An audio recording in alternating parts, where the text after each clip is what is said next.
ನಮಸ್ಕಾರ. ಕನ್ನಡ ಒನ್ಗೆ ಸ್ವಾಗತ. ನಾನು ಭಾಗ್ಯನಾರಾಯಣ ಬೊಗವರಪು. ತಿರುಪತಿ ಲಡ್ಡುವಿನಲ್ಲಿ ಕಲಬೆರಕೆ ಆಗಿದೆ. ಕಲಬೆರಕೆ ಅಂದರೆ ಅಂತಿಂತಹ ಕಲಬೆರಕೆ ಅಲ್ಲ, ಪ್ರಾಣಿಗಳ ಕೊಬ್ಬನ್ನು ಅದರಲ್ಲಿ ಬಳಸಿದ್ದಾರೆ, ಹಸುವಿನ ಕೊಬ್ಬನ್ನು ಸಹ ಬಳಸಿದ್ದಾರೆ ಅಂತ ಕಳೆದ ವರ್ಷ ಜುಲೈನಲ್ಲಿ ದೊಡ್ಡ ರಾದ್ಧಾಂತನೇ ಆಗಿತ್ತು. ಆಂಧ್ರ ಪ್ರದೇಶದ ನೂತನ ಮುಖ್ಯಮಂತ್ರಿ ಚಂದ್ರಬಾಬು ನಾಯ್ಡು ನೇರವಾಗಿ ಈ ಹಿಂದಿನ ಮುಖ್ಯಮಂತ್ರಿ ಜಗನ್ ರೆಡ್ಡಿ ವಿರುದ್ಧ ಆರೋಪ ಮಾಡ್ತಾರೆ. ಅವರ ಸರ್ಕಾರ ಬೇಕಂತಲೇ ಅದು ಮಾಡಿದೆ, ಭ್ರಷ್ಟಾಚಾರಕ್ಕೆ ಮಾಡಿದೆ, ದುಡ್ಡು ತಿನ್ನೋಕೆ ಮಾಡಿದೆ, ಪ್ಲಸ್ ಹಿಂದುತ್ವದ ಬಗ್ಗೆ, ಹಿಂದೂ ಧರ್ಮದ ಬಗ್ಗೆ ಅವರಿಗೆ ಕಿಂಚಿತ್ತೂ ಗೌರವ ಇಲ್ಲ. ಹಾಗಾಗಿ ತಿರುಪತಿಯ ಪಾವಿತ್ರತೆಯನ್ನು ಹಾಳು ಮಾಡೋದಕ್ಕೆ ಅಲ್ಲಿನ ಪ್ರಸಾದವಾದ ಲಡ್ಡುವನ್ನು, ವಿಶ್ವವಿಖ್ಯಾತ ಲಡ್ಡುವನ್ನು ಕಲಬೆರಕೆ ಮಾಡಿದ್ದಾರೆ. ಕೆಟ್ಟ ತುಪ್ಪವನ್ನು ಪೂರೈಕೆ ಮಾಡಿದ್ದಾರೆ.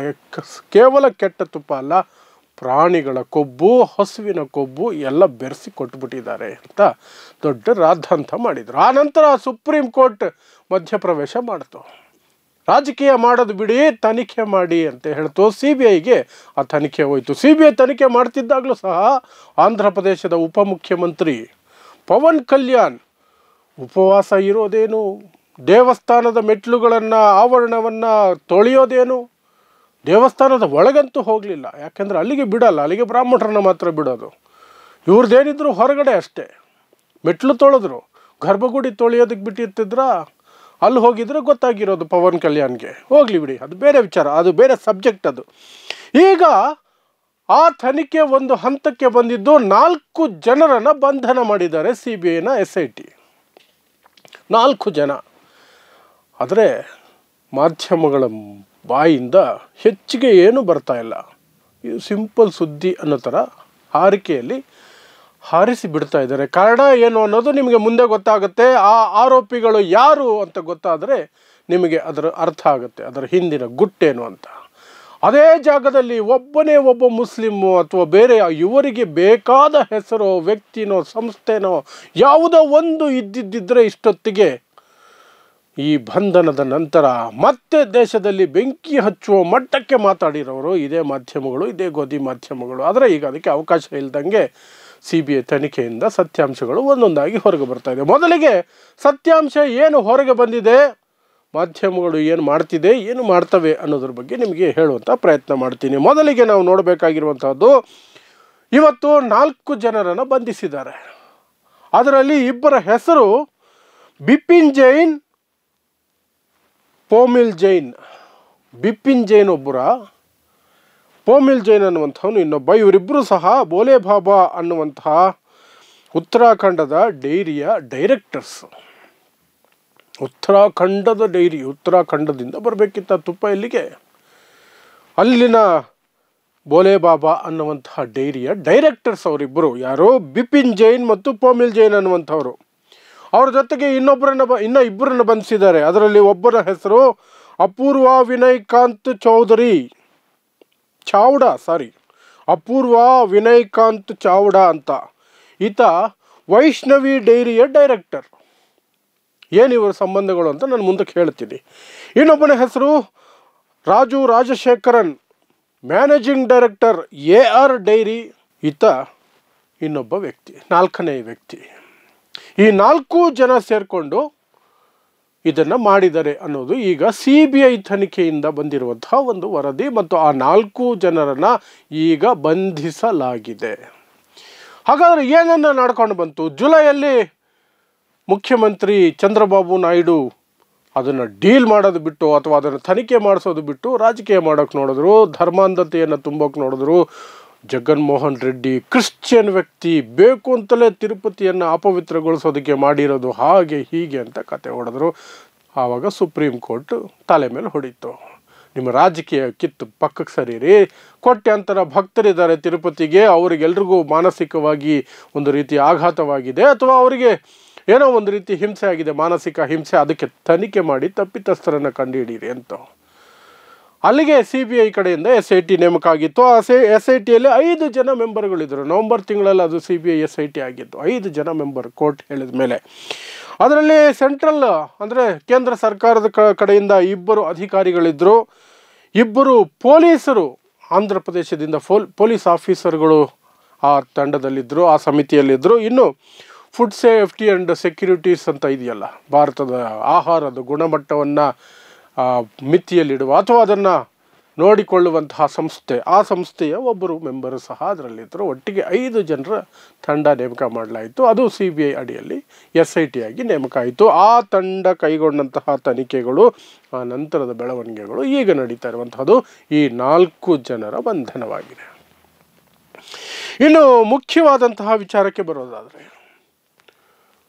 ಮಾಧ್ಯಮಗಳು ಆವತ್ತು ಜುಲೈ ತಿಂಗಳಲ್ಲಿ ಯಾವಾಗ ಇದರಲ್ಲಿ ಕಲಬೆರಕೆ ಆಗಿದೆ ಅಂತ ಹೇಳಲಾಯಿತು, ಆಕಾಶವೇ ಕಳಚಿ ಬಿತ್ತು, ಪ್ರಪಂಚವೇ ಮುಳುಗಿ ಹೋಯಿತು, ಸರ್ವನಾಶವಾಗಿ ಹೋಯಿತು, ಎಲ್ಲವೂ ಮುಗಿದು ಹೋಯಿತು, ಮಾನವ ಜಾತಿನೇ ಮುಳುಗಿ ಹೋಯಿತು ಅನ್ನುವ ಮಟ್ಟಕ್ಕೆ ಕಿರುಚಾಡಿದರು. ಎಸ್, ಧಾರ್ಮಿಕ ಭಾವನೆಗಳಿಗೆ ಇನ್ನೊಬ್ಬರು ಬೇಕು ಅಂತ ಧಕ್ಕೆ ತಂದರೆ ಖಂಡಿತವಾಗ್ಲೂ ಅದಕ್ಕೆ ಶಿಕ್ಷೆ ಆಗಬೇಕು. ಆದರೆ ತಪ್ಪಿತಸ್ಥರು ಯಾರು ಅನ್ನೋದ್ರ ಬಗ್ಗೆ ಚರ್ಚೆ ಮಾಡಬೇಕು. ತಪ್ಪಿತಸ್ಥರನ್ನು ಹೇಗೆ ಶಿಕ್ಷಿಸಬೇಕು ಅನ್ನೋದ್ರ ಬಗ್ಗೆ ಕಂಡುಹಿಡಿಯೋದು ಹೇಗೆ, ಅವ್ರಿಗೆ ಯಾವ ಶಿಕ್ಷೆ ಕೊಡಬೇಕು ಅನ್ನೋದ್ರ ಬಗ್ಗೆ ಚರ್ಚೆ ಮಾಡಬೇಕಾದ್ರೆ ಹೇಗಾದರೂ ಮಾಡಿ ಇದರಲ್ಲಿ ಅನ್ಯ ಧರ್ಮೀಯರನ್ನು ಎಳ್ಕೊಂಡು ಬರಬೇಕು. ಅವರಿಗೆ ಯಾವುದೋ ಒಂದು ರೀತಿ ಲಿಂಕ್ ಮಾಡಬೇಕು. ಲಿಂಕ್ ಆಗಲಿಲ್ಲ ಅಂದರೂ ಪರವಾಗಿಲ್ಲ, ಸುಳ್ಳೇ ಆದರೂ, ಊಹಾಪೋಹದ ಕಥೆಗಳು ಕಟ್ಟಿ ಆದರೂ ಅನ್ಯ ಧರ್ಮೀಯರು ಕುತಂತ್ರ ಮಾಡಿ, ಷಡ್ಯಂತ್ರ ಮಾಡಿ ಹಿಂದೂಗಳ ಮೇಲೆ ದಾಳಿ ಅಂತ ಬಿಂಬಿಸ್ಬೇಕು ಅಂತ. ಅದಕ್ಕೆ ಹೊಸದಾಗಿ ಆ ಹುಚ್ಚನ್ನು ಅತಿಯಾಗಿ ಹಚ್ಕೊಂಡಿರುವಂತಹ ಪವನ್ ಕಲ್ಯಾಣ್, ಆಂಧ್ರ ಪ್ರದೇಶದ ಉಪಮುಖ್ಯಮಂತ್ರಿ ಪವನ್ ಕಲ್ಯಾಣ್, ಏನು ನಾಮ ಬಳಕೊಂಡಿದ್ದೇನು, ಹಿಂದುತ್ವ ಅಂತೆ, ಅದಕ್ಕೊಂದು ಟಾಸ್ಕ್ ಫೋರ್ಸ್ ಅಂತೆ, ಅದಕ್ಕೇನು ಓಫ್ಗಿರೋ ಥರ ನಮಗೂ ಒಂದು ಬೋರ್ಡ್ ಮಾಡಬೇಕು ಅನ್ನೋದೇನು, ಹಿಂದೂಗಳ ಆಸ್ತಿಯನ್ನು ಹಿಂದೂಗಳಿಗೆ ಒಂದಲ್ಲ. ಆದರೆ ಇವತ್ತು ಎಲ್ಲ ಮಾಧ್ಯಮಗಳು, ಗೋಧಿ ಮಾಧ್ಯಮಗಳು, ಒಂದೊಂದು ಸಾಲಿನ ಸುದ್ದಿ, 2 ಲೈನ್ ಸುದ್ದಿ, 3 ಲೈನ್ ಸುದ್ದಿ ಅಷ್ಟೇ. ಬಂಧನ ಆಗಿದೆ. So what? ಯಾಕೆಂದರೆ ಹೆಸರುಗಳು ಬಿಪಿನ್ ಜೈನ್, ಪೋಮಿಲ್ ಜೈನ್, ಅಪೂರ್ವ ವಿನಯಕಾಂತ್ ಚೌಡಾ, ರಾಜಶೇಖರನ್, ಇಂಥವ್ರ ಹೆಸರುಗಳು. ಪಾಪ ಅಲ್ಲಿ ಯಾವ ಅಬ್ದುಲ್ಲಾ ಬರಲಿಲ್ಲ, ಜೋಸೆಫ್ ಬರಲಿಲ್ಲ. ಇವರು ಹೇಳದಂತೆ ಕ್ರಿಶ್ಚಿಯನ್ ಮಿಷನರಿಗಳ ಕೈವಾಡ ಇರಬಹುದೇನೋ, ಮುಸ್ಲಿಂ ಸಂಘಟನೆಗಳ ಕೈವಾಡ ಇರ್ಬೋದು, ಮುಸ್ಲಿಮರ ಕೈವಾಡ ಇರಬಹುದು, ಏನೆಲ್ಲ ಮಾಡಿದ್ರು. ಇಷ್ಟೆಲ್ಲ ಆದಮೇಲೂ ಸಹ ಅದನ್ನೇ ನೆಪವಾಗಿಟ್ಕೊಂಡು ಮೊನ್ನೆ ತಿರುಪತಿ ಟ್ರಸ್ಟ್ನಲ್ಲಿ ಹಿಂದೂಯೇತರರಿಗೆ ಜಾಗ ಇರಲ್ಲ, ಅವರೆಲ್ಲರೂ ರಾಜೀನಾಮೆ ಕೊಡಬೇಕು ಅಥವಾ ಟ್ರಾನ್ಸ್ಫರ್ ಪಡ್ಕೊಂಡು ಬೇರೆ ಎಲ್ಲಿಗಾದರೂ ಹೋಗಬೇಕು ಅಂತ ಹೇಳಿಬಿಟ್ರು ಆಂಧ್ರ ಪ್ರದೇಶ ಸರ್ಕಾರ, ಚಂದ್ರಬಾಬು ನಾಯ್ಡು. ಅದೇ ಚಂದ್ರಬಾಬು ನಾಯ್ಡು ವಕ್ಫ್ ಬೋರ್ಡಿನಲ್ಲಿ ಮುಸ್ಲಿಮೇತರರು ಇರಬೇಕು ಅಂತ ವಾದ ಮಂಡಿಸೋದು. ಮುಸ್ಲಿಮರ ವಕ್ಫ್ ಬೋರ್ಡಿನಲ್ಲಿ ಮುಸ್ಲಿಮರಲ್ಲದವರು ಇರಲೇಬೇಕು, ಆದರೆ ಹಿಂದೂಗಳ ಬೋರ್ಡಲ್ಲಿ ಹಿಂದೂ ಅಲ್ಲದವರು ಇರಲೇಬಾರ್ದು. ಇದು ಇವರ ಡೊಂಗಿತನ. ಇದರಲ್ಲಿ ವಿಶೇಷ ಏನು ಗೊತ್ತಾ, ಚುನಾವಣೆಗಳು ಬಂದರೆ ಇದೇ ಚಂದ್ರಬಾಬು ನಾಯ್ಡು ತಲೆ ಮೇಲೆ ಟೋಪಿ ಹಾಕ್ಕೊಳ್ಳೋದೇನು, ಸಜದಾ ಮಾಡೋದೇನು, ಇಫ್ತಾರ್ ಕೂಟಗಳು ಮಾಡೋದೇನು, ಒಬ್ಬ ನಮಾಜನ್ನು ಮುಸ್ಲಿಮರಿಗಿಂತ ಚೆನ್ನಾಗಿ ಮಾಡೋದು ಫೋಟೋಗೋಸ್ಕರ, ಅಚ್ಚುಕಟ್ಟಾಗಿ ನಮಾಜ್ ಮಾಡೋದು. ಈಗ ತಿರುಪತಿ ಟ್ರಸ್ಟ್ನಲ್ಲಿ ಮುಸ್ಲಿಮೇತರರು ಇರಬಾರ್ದು, ತಿರುಪತಿ ಸರೌಂಡಿಂಗಲ್ಲಿ ಮುಸ್ಲಿಮೇತರರು ಇರಬಾರ್ದು, ಇಂತಹ ಮಾತುಗಳು. ಅದು ಒಂದು ಕಡೆ. ಆದರೆ ಈ ಕುತಂತ್ರಿ ಮಾಧ್ಯಮಗಳು ಧರ್ಮದ್ವೇಷ ಬಿತ್ತೋದೇ ನಮ್ಮ ಕೆಲಸ. ಏನೇ ನಡೆದರೂ ಸಹ ಅದು ಹಿಂದೂಗಳ ಮೇಲೆ ದಾಳಿ ಅಂದ್ಬಿಡೋದು. ಏನು ಮಾಡಿದ್ರು ಇವರೆಲ್ಲ ಅಂದರೆ AR ಡೈರಿ ಅನ್ನುವಂಥದ್ದು ಇದೆಯಲ್ಲ, AR ಡೈರಿಗೆ ಆ್ಯಕ್ಚುಲಿ ಇವರು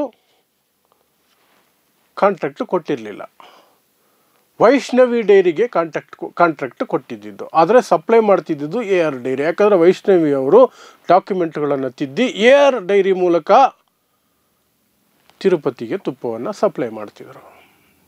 ನೋಡಿ ಏನೆಲ್ಲ ಸ್ಕೆಚ್ಗಳು ಹಾಕ್ತಾರೆ. ಯಾರೋ ಈ ಬಿಪಿನ್ ಜೈನ್, ಪೋಮಿಲ್ ಜೈನ್, ಅಪೂರ್ವ ವಿನಯಕಾಂತ್ ಚೌಡಾ ಮತ್ತು ರಾಜಶೇಖರನ್, ಇಷ್ಟು ಜನರ 3 ಕಂಪನಿಗಳು ಸೇರಿಕೊಂಡು ಅಲ್ಲಿ ಮಾಡಿರುವಂತಹ ಕುತಂತ್ರಗಳಿವು. ಎಲ್ಲ ಮಾಡಿ ಕೊನೆಗೆ ಸಿಕ್ಕಾಕೊಳ್ಳೋ ಟೈಮ್ಗೆ ತಿರುಗಿಸ್ಬೇಕು ಅಂತ ಇವರು ಪ್ರಯತ್ನ ಮಾಡಿದರೆ ಪರವಾಗಿಲ್ಲ. ಆದರೆ ಸರ್ಕಾರಕ್ಕೇನು ದರ್ದಿತ್ತು, ಅದನ್ನು ಬೇರೆ ಮತದವರಿಗೆ, ಬೇರೆ ಧರ್ಮದವರಿಗೆ ಅವ್ರಿಗೆ ಅಂಟಿಸ್ಬೇಕು, ಆ ಕೊಳೆನ ಅವ್ರಿಗೆ ಕೆಟ್ಟ ಹೆಸರು ತರಬೇಕು ಅಂತ. ಆದರೂ ಮಾಡಿದ್ರು. ಇವತ್ತು ಉತ್ತರವೇ ಇಲ್ಲ. ಆವತ್ತು ಪ್ರೆಸ್ ಕಾನ್ಫರೆನ್ಸ್ ಮಾಡಿ ದೊಡ್ಡ ಬೊಗಳೆ ಬಿಟ್ಟಿದ್ದಂತಹ ಚಂದ್ರಬಾಬು ನಾಯ್ಡು ಇವತ್ತು ಪ್ರೆಸ್ ಕಾನ್ಫರೆನ್ಸ್ ಮಾಡಿಲ್ಲ, ಮಾಡೋದು ಇಲ್ಲ. ಮಾಧ್ಯಮಗಳು ಅದೇ ಕೆಲಸ, ಚಂದ್ರಬಾಬು ನಾಯ್ಡುದು ಅದೇ ಕೆಲಸ. ಪವನ್ ಕಲ್ಯಾಣ್ ಅಂತೂ ಬಿಡಿ, ಒಂದು ರೀತಿ ಮತಿಗೆಟ್ಟ ಮನಸ್ಥಿತಿ. ಅದು ಆರಂಭಿಸಿದ್ದು ಲಾಲ್ ಸಲಾಂ ಅನ್ನೋ ರೀತಿಯಲ್ಲಿ, ನಾನು ಕಮ್ಯುನಿಸ್ಟ್ ಸಿದ್ಧಾಂತದಿಂದ ಪ್ರೇರೇಪಿತನಾಗಿ ಅಂತ ಡೈಲಾಗ್ ಹೊಡ್ಕೊಂಡು ರಾಜಕೀಯಕ್ಕೆ ಬಂದಿದ್ದು. ಆ ನಂತರ ಜೈ ಭೀಮ್, ಅಂಬೇಡ್ಕರ್ ವಾದವೇ ಅಂತಿಮ, ಅದಕ್ಕಿಂತ ಯಾವ ವಾದವೂ ಇಲ್ಲ ಜಗತ್ತಲ್ಲಿ. ಈಗ ಜೈ ಶ್ರೀರಾಮ್, ಹಿಂದುತ್ವವನ್ನು ಉಳಿಸೋದೇ ನನ್ನ ಆದ್ಯ ಕರ್ತವ್ಯ, ಪ್ರಾಣ ಬೇಕಾದ್ರೂ ಬಿಡ್ತೀನಿ, ಸನಾತನವನ್ನು ಬಿಡೋದಿಲ್ಲ ಅಂತ. ಈ ಹಿಂದೆ ನಾನು ಕ್ರಿಶ್ಚಿಯಾನಿಟಿ ಕನ್ವರ್ಟ್ ಆಗಿದ್ದೀನಿ, ಕ್ರಿಶ್ಚಿಯನ್ರನ್ನ ಮದುವೆ ಆಗಿದ್ದೀನಿ ಅಂತ ಕತೆ ಕಟ್ಟದಂಥ ಮನುಷ್ಯ ಈ ಮನುಷ್ಯ. ಎಲ್ಲ ಯಾಕೆ ಒತ್ತಿ ಹೇಳ್ತಿದ್ದೀನಿ ಅಂದರೆ, ಇಂತಹ ಕಚಡ ಮನಸ್ಥಿತಿಗಳು ಸಮಾಜವನ್ನು ಎಲ್ಲಿಗೆ ತಗೊಂಡು ಹೋಗ್ತಿದ್ದಾವೆ, ಅದನ್ನು ನಂಬಿ ನೀವು ಎಲ್ಲಿಗೆ ಹೋಗ್ತಿದ್ದೀರಿ ಅನ್ನೋದ್ರ ಬಗ್ಗೆ ನೀವು ಯೋಚನೆ ಮಾಡಿ. ನಿಮ್ಮ ಮಕ್ಕಳು ಮೊಮ್ಮಕ್ಕಳು, ಮುಂದಿನ ಜನಾಂಗ, ಮುಂದಿನ ತಲೆಮಾರು ಯಾವ ಪರಿಸ್ಥಿತಿಯಲ್ಲಿ ಈ ದೇಶದಲ್ಲಿ ಬದುಕುತ್ತೆ. ಒಬ್ಬರ ಮೇಲೆ ಒಬ್ಬರಿಗೆ ಅಪನಂಬಿಕೆ, ದ್ವೇಷ, ಕ್ರೌರ್ಯ ಇಂಥದ್ದೇ ಇರಬೇಕಾ? ಒಟ್ಟಿಗೆ ಬದುಕೋದಕ್ಕೆ ಏನು ಬೇಕೋ? ತಪ್ಪು ನಡೀತಾ, ಕ್ರೈಮ್ ಇಸ್ ಎ ಕ್ರೈಮ್, ತಪ್ಪು ನಡೆದಿದ್ರೆ ಯಾರೇ ಆಗಿರಲಿ ಅವ್ರ ಧರ್ಮ ಯಾಕೆ ನಿಮಗೆ? ಅಥವಾ ಬಲವಂತವಾಗಿ ಇನ್ನೊಂದು ಧರ್ಮದವರಿಗೆ ಲಿಂಕ್ ಮಾಡೋ ಪ್ರಯತ್ನ ಯಾಕೆ?